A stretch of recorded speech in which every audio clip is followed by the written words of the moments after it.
बिहार में एनडीए की प्रचंड जीत, लेकिन जहानाबाद में राजद की जीत पर एक अलग माहौल यहां बना। हमारे साथ मौजूद हैं राष्ट्रीय जनता दल के जिला प्रवक्ता डॉक्टर शशि रंजन उर्फ पप्पू यादव जी। कैसे देखते हैं सर, पूरा बिहार जो है हार गया आप लोग, लेकिन जहानाबाद जीत गए। जहानाबाद की जीत को कैसे आप देखते हैं? देखिए, सबसे पहले हम जहानाबाद की जनता को प्रणाम करते हैं। ये मूल रूप से समाजवाद की धरती रहा है और आज भी यह साबित किया कि यहाँ समाजवाद मजबूत है, लालू प्रसाद यादव मजबूत हैं और उसका परिणाम है कि जिले के 3 विधानसभा क्षेत्रों में 2 पर आरजेडी लड़ रहा था और दोनों पर जीत हुई। ये जहानाबाद एक नया संदेश देता है और शुरू से अपना जो अस्तित्व है, जो इसका निर्णय है, यहाँ का जो विचारधारा है, वो बरकरार रहने में सफल रहा। शुरू में क्या लग रहा था आपको जब राहुल जी को टिकट मिला, राहुल जी जब यहाँ आए? क्योंकि एक अलग था मामला, क्योंकि हमेशा यहाँ से यादव लड़ते रहे हैं चुनाव। जब उनको टिकट मिला तो यहाँ से क्या माहौल लगा आपको, और क्या आपको लग रहा था कि कितने वोट से जीतेंगे, और फिर क्या परिणाम हुआ? तो फिर क्या हुआ? देखिए, जब हमारे नेता A to Z की बात करते थे और टिकट दिए तो लगा कि जो हमारे नेता का कथन रहता है वो पूरा करते हैं, तो लगा था कि हम लोग को बड़ा जीत होगा यहाँ से। लेकिन तकनीकी जो भी कारण हो, एनडीए का हो या जनता का हो या या 10,000 वाला का भावना हो या 1100 का जो भी मुद्दे रहे होंगे, जीत हम लोगों को थोड़ा बहुत कम मार्जिन से हुआ, जो अपेक्षा नहीं थी हम लोगों के पास। मैंने था कि हम बड़ा जीत हासिल करेंगे, लेकिन जीत होता है, जीत से हम लोग संतुष्ट हैं। क्योंकि ये जो जीत है 793 वोट से है ना जीत, इस जीत क्योंकि यहाँ हमेशा बड़ा बड़ा मार्जिन रहा है राजद का, समझ गए ना? तो क्या मानते हैं इसको आप, इस जीत को?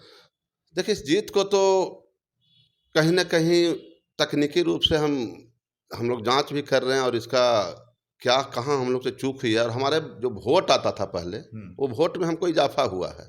अच्छा। जो हम लोग को पहले लोकसभा और विधानसभा में जो टोटल वोट आता था, उसमें मेरा इजाफा हुआ है। इसके चलते और जो परसेंटेज बढ़ा है, और वोट 2 जगह सेंट्रलाइज हुआ है, पक्ष और विपक्ष। इसमें भी अभी सारे बूथों का अध्ययन नहीं हुआ है कि कहाँ हमको कितना मिलना चाहिए था, कहाँ हम लॉस किए हैं या कहाँ प्रॉफिट किए हैं।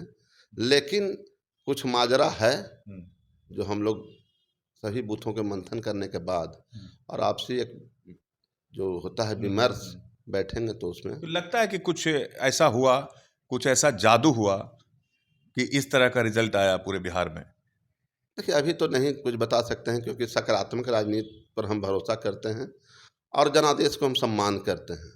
अब हम बात करेंगे जिन मुद्दों पर सरकार जनादेश प्राप्त किया है, जो बात वो बिहार वासियों को अवगत कराए हैं, उसको पूरा करें। उनका जो रोजगार का मसला है, उनका जो प्रत्येक जिला में उद्योग धंधा स्थापित करने का मसला है, जो मुद्दा वो दिए हैं, मैनिफेस्टो में दिए हैं, घोषणा किए हैं, हम चाहेंगे कि प्रचंड जीत वाली सरकार उसके जनादेश को सम्मान करते हुए कि बिहार वासी जिस मुद्दे को लेकर के जिन बिंदुओं पर सरकार पे भरोसा जताया है और मैंडेट दिया है, तो उस गरीब, उस जो लाचार जनता है, जो आज भी बिहार में बेरोजगारी पलायन चरम पर है, उसके मुद्दे को पूरा करें, अपने घोषणाओं को पूरा करें, जिससे हम बिहार वासी के प्रत्येक जिले में उद्योग धंधा स्थापित हो, पलायन रुके, रोजगार बढ़े, शिक्षा मिले, स्वास्थ्य की सुविधा हो। लेकिन जिस तरह की माइंडेड मिला है इसको अभी एनडीए सरकार को, तो ऐसे में क्या होता है कि अक्सर लोग मनमानी करते हैं। आपने देखा कि दीपक प्रकाश उपेंद्र कुशवाहा के बेटे को जो है डायरेक्ट मंत्री बना दिया गया, आपको सम्राट चौधरी को गृह मंत्री बना दिया गया, जबकि उन पर कई तरह के आरोप आपने भी सुना होगा। इसको कैसे देखते हैं आप? परिवारवाद का आरोप हमेशा लालू यादव पे ही लगता रहा है, हमेशा, और इनके लिए कोई क्या अलग मापदंड है? कैसे इसको देखते हैं? भाजपा और जदयू का एक प्रोपेगेंडा फैलाता है झूठ का। उन लोग वंशवाद, परिवारवाद उनके यहाँ भरपूर है, लेकिन उंगली उठाएंगे दूसरे पर। आप जितने नाम बताए सबके साथ वही है, चाहे सम्राट चौधरी हो या लंबा उनके यहाँ एक फेरिस्त है कि वंशवाद के हों, श्रेयसी सिंह हों, या जो भी बहुत सारे लोग हैं, जो यहाँ जितना मांझी के सुपुत्र हुए चिराग पूरा पासवान परिवार है, हुए, जितना हाँ, मांझी का तो पूरा परिवार है, है। समधिन लेकिन बेटा पुतोह से लेकर इन बातों पर बीजेपी को ध्यान नहीं जाएगा। ध्यान लालू और यादव पर जाएगा। हाँ, बस इनका देखिए, लालू प्रसाद यादव बिहार के समाजवाद के और राजनीति के बहुत बड़े जन्मदाता हैं, सोच वाले हैं। उनका एक ही मात्र राजनीति रहता है, लालू प्रसाद यादव को टारगेट करना, उसके सिवा उनके पास कोई मुद्दा है नहीं। और गृह मंत्री जो मिला सम्राट चौधरी को, तो उनको पुरस्कार मिला है। वो ठाने थे कि हम नीतीश जी को हटा देंगे, बाल मुंडन बेचारा जाके करवाए थे, पगड़ी उतारे थे, तो मुख तो नहीं मिला, लेकिन नीतीश कुमार को परास्त करने में उनकी थोड़ा भूमिका बढ़ी और गृह मंत्रालय वो छीन लिए। वो बाल मुंडन और शपथ का ये परिणाम है। नीतीश कुमार का लेवल नीचे कर दिया। गृह मंत्रालय एक मुख्यमंत्री से छिना जाना और ऐसे तजुर्बाहीन लोगों के हाथों में जाना, ये भाजपा का एहसास कराने का मतलब है नीतीश कुमार को कि मुख्यमंत्री तो परिस्थिति बस हम नहीं दे पाए सम्राट को, जिसके चलते ही बाल मुड़ाए थे, पगड़ी उतारे थे, लेकिन गृह छीन के एहसास करा दिया कि इनको पुरस्कार दे दिया गया और नीतीश कुमार को एहसास करा दिया गया कि आप लेवल में रहिए अपने। सम्राट चौधरी ने कहा है कि सारे अपराधियों को बिहार छोड़ना पड़ेगा, पूरा तरह तरह की बात कर रहे हैं गृह मंत्री का पद संभालते ही। अच्छा, अपराध को अगर हटाते हैं तो अच्छी बात है। कौन अपराध को संरक्षण देगा? अपराध और अपराधी को हम लोग भी नहीं चाहते, हमारी पार्टी भी नहीं चाहती। हटाएं, अपराध अगर हटेगा तो बिहार का विकास होगा। हम धन्यवाद देते हैं, अगर वो बोल रहे हैं तो इसको अमल करें। क्या कारण मानते हैं पप्पू जी, इतनी बड़ी हार हुई है महागठबंधन की, जो कि सोचे भी नहीं थे लोग? कभी सोचा था आपने कितनी बड़ी? नहीं, हम लोग क्या कारण मानते हैं और कैसे सुधार होगा इसे? देखिए, हम हार से हम लोग भटकने वाले नहीं हैं, ना हम लोग उससे कुछ मैंने हम लोग को मनोबल गिरता है। हार से हम लोग एक सीख लेते हैं, और जो हमारे वर्कर हैं, जो हमारे नेता हैं, हम मजबूती के साथ आज भी अपने सिद्धांतों पर राजनीति करते रहेंगे और हमारा कारमा आएगा। हम इससे बड़ा 10 में भी हम देखे हैं। 14 में तुरंत क्या हुआ था, लोकसभा के चुनाव में नीतीश कुमार कहाँ पहुँच गए थे। इसलिए हार जीत, अभी इस हार का हमारे बड़े नेता भी मंथन कर रहे हैं, हम लोग भी कर रहे हैं। मेरे पास जनमत आज भी है, कारण जो भी हो, हार गए हैं हम लोग। आप ही के नेता जगनानंद सिंह ने कहा कि आपने सुना होगा कि पहले ही से ईवीएम में 25,000 वोट थे, इस तरह का आरोप खुलेआम उन्होंने कहा है।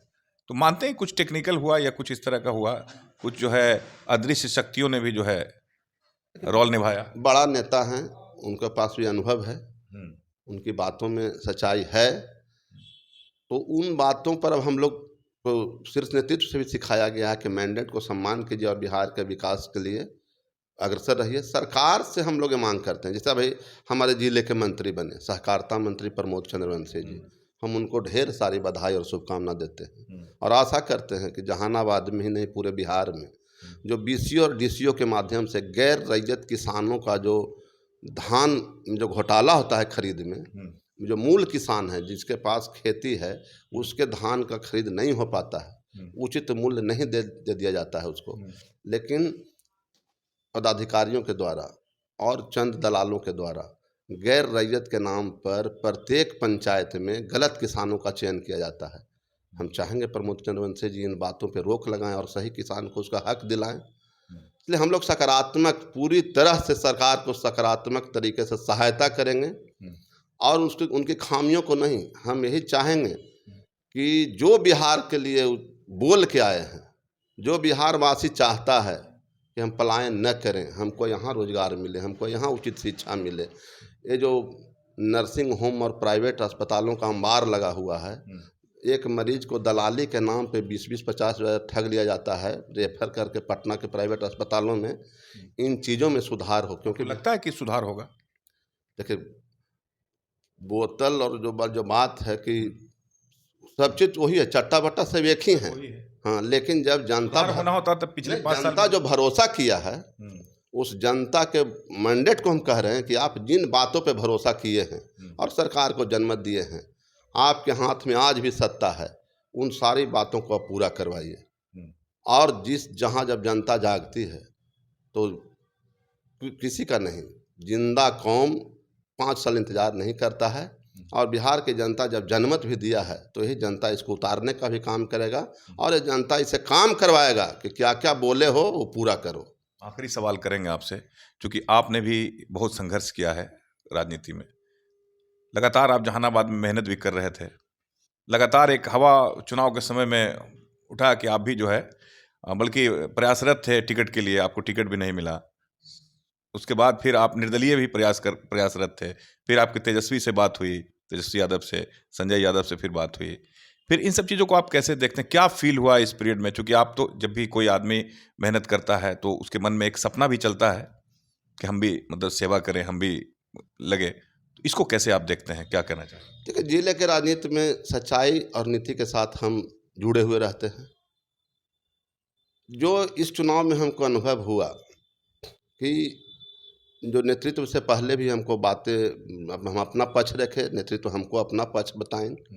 उसके बाद कुछ दिन के लिए हम नामांकन किए, लेकिन विड्रावल के डेट तक जो नेता से हमारी बात होते रही और कुछ बात वो बोले परिस्थितियाँ बस, और एक लाइन और वो बोले कि राष्ट्रीय अध्यक्ष पे भरोसा और हम पर भरोसा है।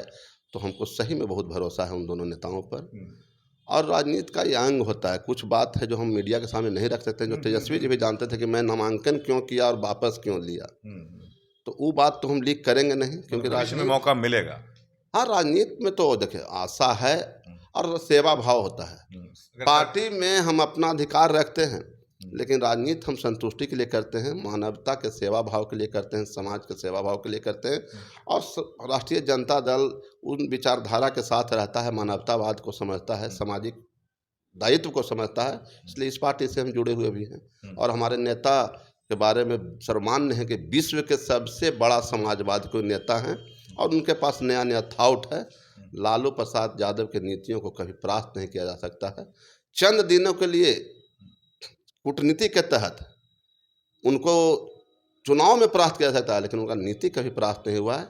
जितने भी दल हैं समाजवादी दल, सब उनके विचारधारा पे आज काज कर रहा है। इसके बावजूद आपने इतनी मेहनत की कि सफलता यहाँ जो है आपको मिली। आपकी मेहनत तो दिख रही थी मार्केट में, फील्ड में, चूंकि हम लोग भी थे फील्ड में, सब कुछ दिख रहा था। कैसे देखते हैं इस जीत को आप? देखिए, जीवन में आदमी को एक नीति पर होना चाहिए और सच्चाई पर होना चाहिए। हम वही अपनाते हैं, निर्णय ले लेते हैं तो सब कुछ न्यौछावर कर देते हैं। इस चुनाव में जहानाबाद विधानसभा से जीत में हमको और अगर मेहनत करना पड़ता, कुछ भी कुर्बानी देना पड़ता, हम तैयार थे। हम संतुष्ट हैं जितना मेहनत किए, और हमारे लोग जितना जो जहानाबाद के जो पहचान है पुराना, उसी का परिणाम है कि राहुल जी की जीत हुई, राष्ट्रीय जनता दल उम्मीदवार जो प्रत्याशी थे यहाँ के। और हम लोग संतुष्ट हैं। पार्टी हमारा इंटैक्ट आज भी है और नीति के साथ आज आगे भी हम लोग बढ़ते रहेंगे और सरकार को आगाह करते रहेंगे कि जुमला और झांसा आप मत दीजिए। आपके साथ इतना बड़ा मैंडेट जनता दिया है, उसकी आशा को सच्चाई से पूरा कीजिए। वंशवाद की बात अब भूल जाइए। वंशवाद तो हो ही रहा है, देख ही रहे हैं। नहीं, वंश भूल जाए, अब बोलने में उनको शर्म आनी चाहिए। उपेंद्र कुशवाहा जो बड़ी बड़ी बातें न्यायालय पर और शिक्षा पर करते थे, उनका इतना हम बड़े नेता हैं नहीं कमेंट करेंगे, लेकिन जो जिस तरह का वो निर्णय लिए हैं, उनके कार्यकर्ता सोच में पड़े हुए होंगे। नहीं, तो उनका कहना है कि विधायक बनाते थे या सांसद बनाते तो भाग जाते थे लोग, इसीलिए बेटा को बनाए, पत्नी को बनाए, ताकि इन लोग तो भागेंगे नहीं ना। हम वही बात बता रहे हैं कि विपरीत परिस्थितियों में भी उनके कार्यकर्ता उनके साथ जुड़े रहे। ये भाषा सुन के उन पर क्या बीत रहा होगा। उन कार्यकर्ताओं को ताकत दे, और ऐसे नेता से भविष्य में तो सावधान हो ही जाएंगे। और अब एनडीए के लोग परिवारवाद वंशवाद छोड़ दें। हम हाथ जोड़कर उनसे प्रार्थना करते हैं, ना बोलें। उनके मुंह से बोलते हैं ना तो सुनने वाला को शर्म आता है, हंसी आता है। हाँ, हंसी आता है। चलिए, हमारे साथ थे डॉक्टर शशि रंजन उर्फ पप्पू यादव जी, जहानाबाद राष्ट्रीय जनता दल के जिला प्रवक्ता हैं। उन्होंने बहुत बेबाकी से बहुत सारी बातें कही, परिवारवाद हो या जो ये जहानाबाद में जीत हुई और बिहार लेवल पर जो हार हुई महागठबंधन की, सभी मौजू पे इन्होंने बहुत अच्छी तरह से बताया। आप देखते रहिए हमारा खास कार्यक्रम, लाइक कीजिए, शेयर कीजिए और फॉलो ज़रूर कीजिए। नमस्कार।